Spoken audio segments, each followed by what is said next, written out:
გამარჯობა. Hello. დღეს მინდა გესაუბროთ სინდრომი მერლინ მონრო. რატო უნდა გესაუბროთ ამაზე? იმიტომ რომ მე თავად გავიგე, მოვისმინე, მეთქი ვაუ, რა ხდება. მე გავიგე მერლინ მონროს ბიოგრაფია. და საკმაოდ დამაფიქრა. მერლინ მონრო, რასთან გაქვს ასოციაცია? ძალიან ლამაზი ქალი, ხო? აი ქალი, რომელიც ყოველ მამაკაცს სურს. მაგრამ რატონეზე სამწუხაროდ მართლა საკმაოდ გატეხილი იყო სულიერად ფსიქოლოგიაში ეგეთი სინდრომი არა, უბრალოდ ადამიანები ეძახიან მაგ სინდრომს რა. და ამ სინდრომის სიმპტომი არის ის, რომ აი არასაკმარისობის განცდა. მერლინ მონრო ხო ძალიან ლამაზი იყო მართლა.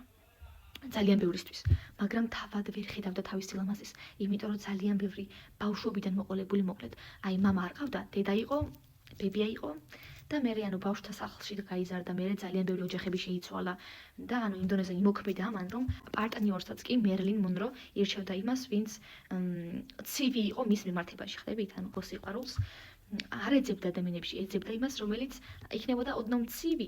ესა თქმა უნდა ჰაერიდან ხო არ ჩნდება, ეს თავისი ტრავმების გამო სამწუხაროდ ეგრე ჩამოუყალიბდა. აი რადონეზე მკაცრი იყო საკუთარ თავის მიმართ, თქვენი პროსტა ვერ ხდებით. ჯერ მისი თმები ეს ბლონდ არ არის მისი ფერის თმა, იღებავდა და რომელიც აფუჭებდა თავის თმას, მაგრამ რა თქმა უნდა მაგას დიდად არ აქცევდა ყურადღებას, იმიტომ რომ ვიზუალი მისთვის იყო ძალიან მნიშვნელოვანი.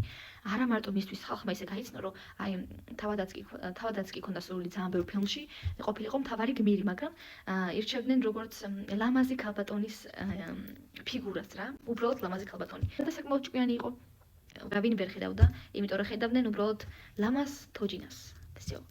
ხალხო მისი მიმიკები, მისი მოძრაობები სულ აგვიანებდა სხვათა შორის. იმიტომ კი არა რომ ესეთი რა არა დივაგანა კი არა, უბრალოდ აგვიანებდა, იმიტომ რომ ძალიან დიდ დროს უთმობდა საკუთარ თავს და ანუ მაკიაჟს და ანუ მოვლას, ასე ვთქვათ, თქო, გარეგნულ მოვლას, თორე საკუთარ თავს სულიერს რო არ უვლიდა მაგაშია საქმე. მაგის გამოც ანუ რო გარდაიცვალა, გამისი მე ეს არა ქვიაო, ინტერნეტში არის მიზეზი, ასე ვთქვათ, ანუ ერთი ცნობილი და ერთი სწორი მიზეზი არ არის, უბრალოდ იძახიან, რომ აი პრეპარატები მიიღო, ვიღაცამ მოკლაო, ვიღაცამ სუიციდიო, მაგრამ აი ძალიან ხშირად გაიძახიან იმ სუიციდი ჩაიდინა, იმიტომ რომ სიბერის ეშინოდა, ანუ ინდონეზიის გარეგნობაზე ქონდა აქცენტი ძალიანად და სხვაც რო ხედავდა, ანუ სხვისგანაც რო ხედავდა, რომ გარეგნობით მაღიარებენ მხოლოდ.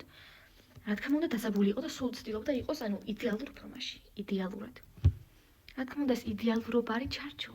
და ამ ჩარჩოს რო ხარ მე შენსულ რო ეს უნდა ვიყო, უნდა დეპრესია, შფოთვა, შიშები, რო ვიღაც მოსდევს, ან ვიღაცა შავი ფურგონით დასდევენ, იმიტომ რომ თან ცნობილიც ხო იყო.